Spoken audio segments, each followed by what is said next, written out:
Greetings, my vintage Christmas light enthusiasts. This is Scott here, your Christmas lighting friend.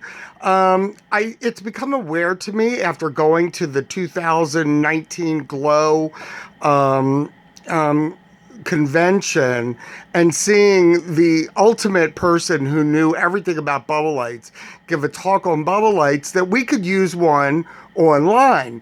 So I'm going to do kind of the same thing as his talk.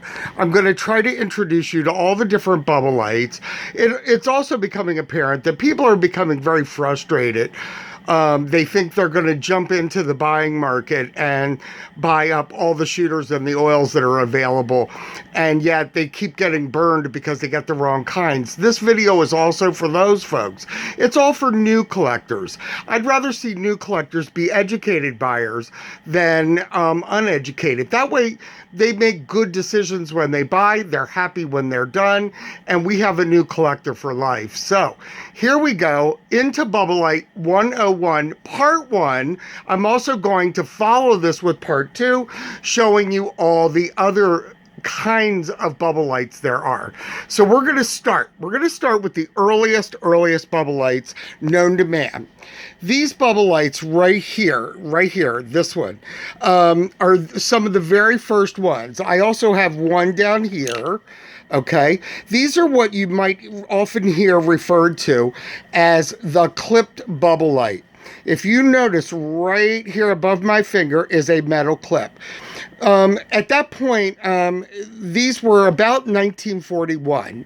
That was right before World War II started out, or at least before America got into World War II. And Noma was looking for a way. Noma was a very large Christmas lighting company. They were looking for the way to just steal the Christmas light market, just to take it over. And the bubble light was going to be their savior. That was going to do the thing. So they started working on these bubble lights. They had a designer who would come to them with an idea. I'm not going to get into the deep history. If you want to read that, you could go online and find the deep history. Okay, so they made these bubble lights. They took the old glow light candle bases, which generally had a matchless light bulb in it. Okay, and then they just took and they flipped it upside down and put another one on top without a light bulb, and then stuck the glass tube in. At that point, they just wired them together with 3 clips. There's 1, there's 2, and there's the 3rd clip.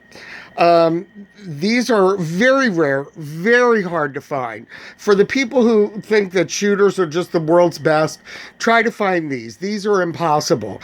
They're very hard to get them to bubble. I don't believe Noma had worked out all the kinks in 1941 when they produced these. They released them to the world. And I don't know exactly how many they made, but they made like 500,000 or something crazy like that. And they released them, I believe, in the Chicago area at 50 cents a piece, which was unheard of price-wise for a single light bulb in a strand. However, with that said, it's said that they sold out within hours of being introduced to the public. Again, they're kind of persnickety. They were still working on the bubble medium. I don't know if we can see it. Well, this one actually has the glass slug in it. So at this point, they had discovered the glass slug and put it in. They were also working with salts and sugars and all kinds of medium to leave in the bottom of the tube to break the bubbles up as they went up, so they wouldn't just be a constant stream of bubbling action. Color was also a problem with bubble lights. So they had many different ways they were working. This is an even rarer version of the clipped bubble light. This actually did come from the company with blue paint on the tube. Noma just thought, well, we could just paint the tubes. Anyway, that was given up. They finally found a way to color the methylene chloride, which is what is in the tube. Methylene chloride has a low bubbling temperature, and then add to that the heat, and then you have to put a vacuum in that tube and suck all the air out. The more vacuum, the better they're going to bubble. And that's pretty much the basic of almost all bubble lights. We move again to the next version that was released by 1941. These were released, but no more were made as far as I know after that. Okay, and then after the war, in 46 or 47, they had perfected it. They had gotten rid of the clips and glued the two halves together by using acetone, I believe, to essentially melt them together or seal them together permanently. That makes them hard for us people who want to relamp them. They did have the red slug in it to break up, and here I'm going to show you a slug. A lot of people wonder what a slug is. You see that round glass pellet there in the middle of this tube? That is what is called a slug. The slug is not the tube, okay? It is the pellet that is put in there to break the bubbles up and make smaller bubbles and go up a little more evenly, okay?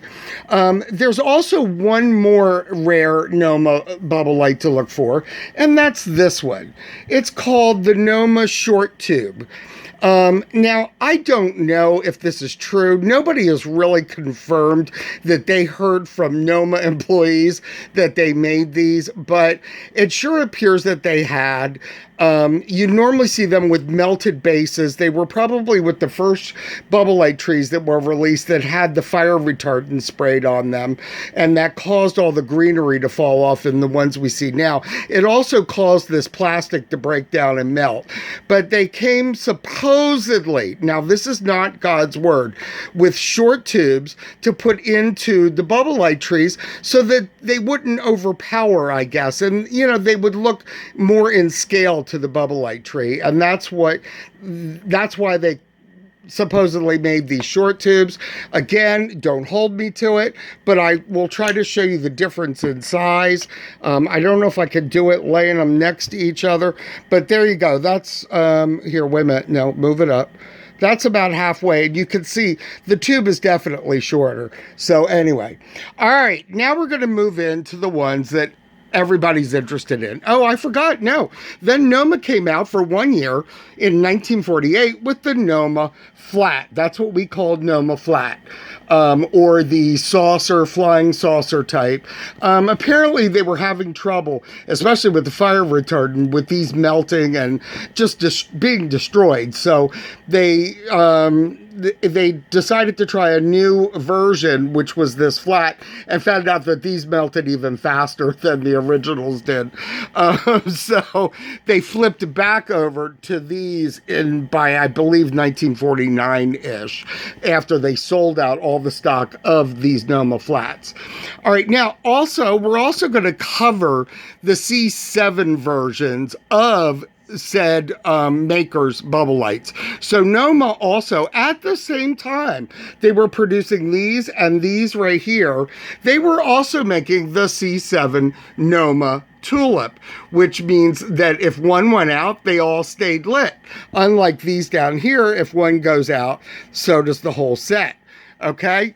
So anyway, that's pretty much the Noma products. We'll get into the later Noma products later on in part 2. Now we want to get to the ones that everybody's mad about, the oil bubble lights. The oil bubble lights were made by one company and for one reason. They were made because Noma over here held the patent to bubble light, either the term or the light itself. I'm not really sure. You'll have to look up the history. I believe it's quoted online. And so they held the patent, and they kept the patent, and they held it against anybody who was going to try to bust into the bubble light market. So these other light makers had to come up with another way to do it, to circumvent the patent. So this company right here is Paramount. Paramount. They made their infamous Crystal Animated Snow. Note that when I called it the Crystal Animated Snow, nowhere in there was the term Bubble Light used. That is what is on the box. That would help them circumvent the patent by not even calling them Bubble Lights. What they did was they put a very thick oil inside the tube. They also made their tube longer. If you look, it's hard to tell because these are on a raised platform, but the tube on these are almost as tall as the one on the next level over here. It's almost up there. So that means these were about 1/4 of an inch longer, I believe. And they have that oil, and they are just beautiful with thin, small, champagne style bubbles going up, and you can see. Now, also in these, they also put a bubbling matter. Let me see if I can get this to zero in. It's hard to see it, but in there, you'll see there's like little bits of white stuff. I've been told it's some kind of a pumice stone that's broken up in there, and that causes the bubbles to break up more and become smaller, as well as it gives them the Crystal Animated Snow.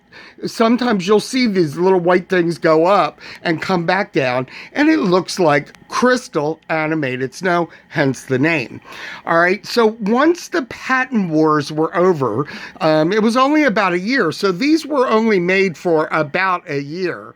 Paramount quickly decided to run out the rest of their oil, and so by the following year, they were making the solid color bases. Note, this one is white with a red ring. That's how most of their first ones were made.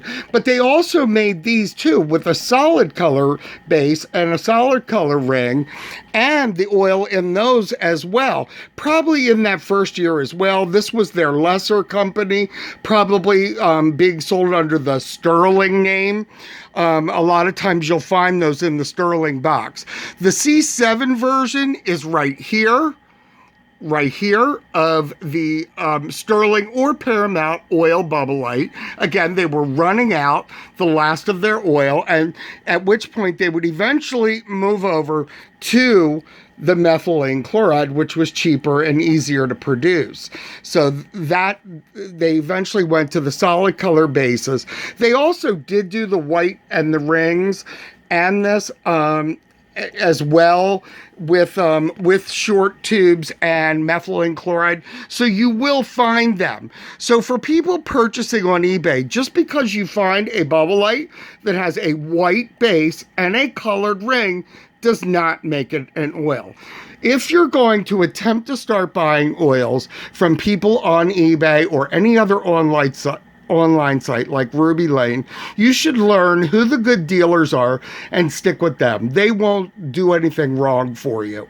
And if you end up getting an antique dealer who happens on a bunch and doesn't know anything, then you need to email them. And the one thing you can email them before purchasing, okay, is when you tip that Bubble Light back and forth, does it look like baby oil inside that tube, or does it look like water? Is it quick and is it fast, or is it slow?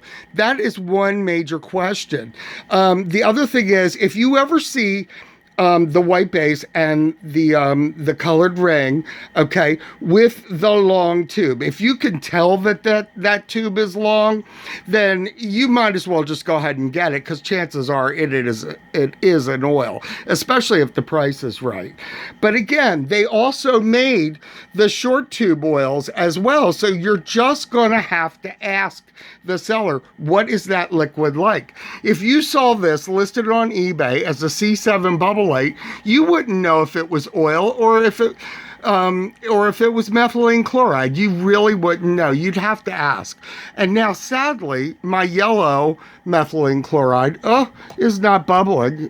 I know I shouldn't be showing you how to click them. Anyway, and then this is the C7 version of the methylene chloride. Sadly, it's not really bubbling. And I had it going before, but it decided to stop. I do have these on a bit of a dimmer, so that's why. why, probably. Okay, so methylene chloride in C6, methylene chloride in C7, and that this would be bubbling just about as fast as this one does. See the difference between the oil with the champagne bubbles and the methylene chloride. Later, they changed in the 50s. Paramount, the same company that made the pretty Art Deco bases, changed to a biscuit style base with ridges on it like this. And as you can see, fast moving, no oil. By this point, oil was done with. Oil was only out for about 1 year, which would have been 47, 48, somewhere in that range. And then they would have ran the stock out maybe 48, maybe into 49. But by that point, everybody switched over to methylene chloride. So anyway, here's your C6 Paramount biscuit. And then over here, we have the C7 Paramount biscuit with a super dark blue tube that you can't really see it's bubbling, but it really is, believe it or not. It's got real fine little tiny bubbles in it, but they're moving very, very, very fast. I don't know if I can actually catch that or not. Yeah, you might be able to see how fine the little bubbles are, but they're moving super fast. Again, not in oil, and you're not going to find in oil.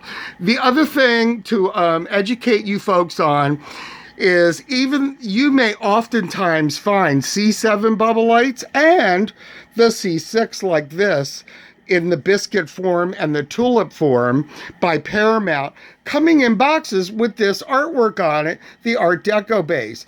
These companies were prudent. They weren't going to just print up brand new boxes and still have a whole bunch of old ones left in the warehouse. They used up everything they had. And so you will often find these right here, the C6 ones and the C7 ones, in boxes with the Art Deco style on it. So again, if somebody offers up a box and doesn't show you the guts on the inside, you need to get a picture and ask about those, what kind are inside. Now we're going to move on to the other big one that everybody's got to have, the Shooting Star. The Shooting Star is made by a company called Peerless. It was also tied in with Good Light. They may have had several other company names. Most of these companies, like Noma had several different companies that they operated under. Paramount had Sterling as their second one. Noma sold a lot of prop stuff, I believe, and several other names. Glow Light was their sort of lesser name. But you'll find that these bubble lights, the Noma biscuits, were also sold as Glow Light bubble lights, Saint Nick bubble lights. So just because it's in a different box doesn't necessarily mean that it's a whole different company. It was Noma just putting them out at different price points, I believe, lesser price points for maybe lesser action. Maybe these didn't bubble as well, or so, I don't know, but they went into the Glow Light category, and also Saint Nick, what have you, and so on. Now we're back to the Peerless Shooting Star. Again, also known as Good Light. These were developed, for people. These were developed, rather, to circumvent the patent, just like the oils were. Peerless got into it, man. They wanted to run with it. And so they thought, well, how are we going to make ours completely different? What they did was they filled most of this tube with a very thin oil. And at the bottom, they put a little bit of methylene chloride, which is kind of thin like water. So what happens? The bubbles go up and they fall back down. The bubbles are bubbles of methylene chloride going up into this thicker oil and shooting right back down. So again, if I'm not mistaken, Shooting Star did not call them bubble lights. They called them Peerless Shooting Stars. To circumvent the patent, and that's why. Now, they did the C6 version and they did C7. C7 is virtually impossible to find. This is a Peerless C7 base, and as you can see, it also has the clip on the side. These also had clips on the side. Just because you see one and it doesn't have a clip, it doesn't mean that it's not a Peerless. It could just mean that the two halves melted and a little bit, and the clip may have come out, or it might have come apart and some old man glued it back together without the clip. Who knows? But for the most part, they should have clips. Okay. And so again, here's your methylene chloride at the bottom of oil, shooting up and down into it. Same with these. Okay. Now there is a way to tell. Okay, and you may have to find yourself asking a seller on eBay, are these real shooters or not? And you'll have to explain to them what they are. I'm going to show you right here. If you see right there, you see the tip of that whole glass tube is filled with clear. And watch what happens when I tip it. It all runs right back down to the bottom. This is a very rare colored tube. You very rarely find them.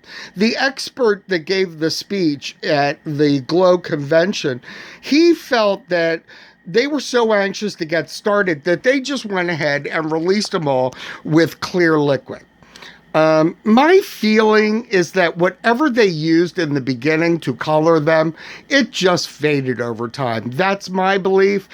It's not God's word. Nobody knows for sure, I don't think. And if you do find somebody, please call me and tell me.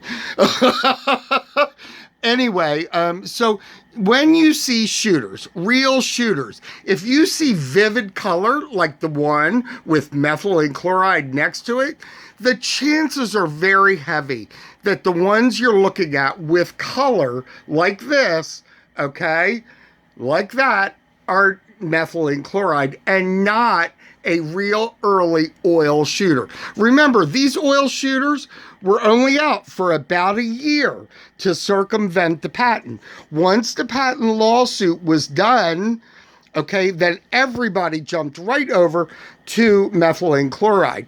I'm not sure why, but also for some strange reason, I believe they put the fire retardant on the basis of the methylene chloride ones. And that's why whenever you find them, they're always melted and disgruntled and just really a mess. And they also, believe it or not, if you really compare apples to oranges, they have a much thinner tube. If you look at the shooter here, okay, and you look at the Paramount tube is a lot fatter. And the ones in these are even skinnier. I swear they are, the methylene chloride ones. And then you have a C7 version of the same one up here. Here's your actual oil shooter. Again, it's going to be clear and sort of syrupy looking. Now, I want to show you something too, another educational point. Just because it's oil, watch how fast that liquid moves. It really moves very fast. Whatever oil they used was a lot thinner than the oils used in a animated snow. See how thin that is? Watch how it moves. It's real slow and graceful. Okay, the ones in shooters tend to move really fast. So now, what have we learned? If you see a shooter that's being offered, or any form of Peerless bubble light with a clip, okay, and with fairly clear tubes that look kind of syrupy, guess what? Those are probably real. It's always best to ask the seller if they can take the bubble light out, okay? Here, we're going to do it here for you, and tip it over and try to send you a really good photo, probably on a dark background, of the tip. And I can't even see it here because my phone doesn't ever want to focus right. Here, let's, anyway, you got to get it to focus in and get a focused point of the tip. It's very hard to tell, but you'll see the separation of oil and methylene chloride in that tube. So especially if you're out shopping in an antique store, you can actually get them out of the showcase or wherever they are and then look at them up close and tell if they really are. Buying them online is gonna be hard. So I'm just gonna tell you now, you're gonna have to work with the seller and try to get them to give you as good of information as humanly possible. All right, folks, I think that does it for today. I believe I've covered everything. Sadly, these videos are taking way too long. So that's why I've decided to break this into two. Yes, every company pretty much made a C7 version. There's your C7. And they started out pretty much with C6 because I think most of the market who got into buying Christmas lights bought the C6 first, and these were way more expensive, and people didn't want to really flip over to the more expensive sets and the lines. So anyway, so here we are. I'm going to do part 2 very shortly, and I'll have that one posted up soon. I hope this has answered and helped you out, especially with your oils and your shooters. If you have any more questions, just contact me. I'm C6 Lights here on YouTube, and you can just contact me that way. If you're in the Glow, I'm at c6lights@gmail.com. You could also send me an email there, okay? So here we go. We're going to go to part 2 later, and have a good day and enjoy your lighting.